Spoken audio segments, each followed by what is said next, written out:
You see someone speak perfect English. You think, why can't I speak like that? You feel bad. You feel behind. Stop.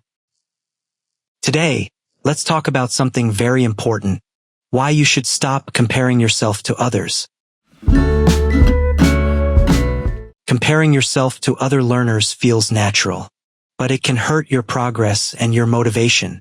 Let's learn why and how to stop. First, everyone starts at a different point. Maybe your friend studied English for many years. Maybe another person lives in an English-speaking country. Your journey is different. Your starting point is different. Comparing yourself to them is not fair. Not to you. Think about Mia.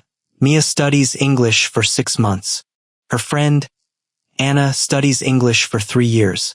One day, Mia hears Anna speak fluently. Mia feels sad. She thinks, I am so behind. But this is not true. Mia and Anna are on different journeys. Comparing them is like comparing a small tree to a big tree and saying the small tree is bad. The small tree is not bad.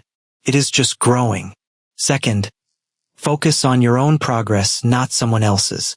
Look back at your own start. Could you speak this much English 1 year ago? 1 month ago? If your English is better than before, you are improving. That is what matters. Third, comparison can steal your motivation. When you only see how far you have to go, you may feel like giving up. But when you look at how far you have already come, you feel proud. Change your focus. Change your feeling.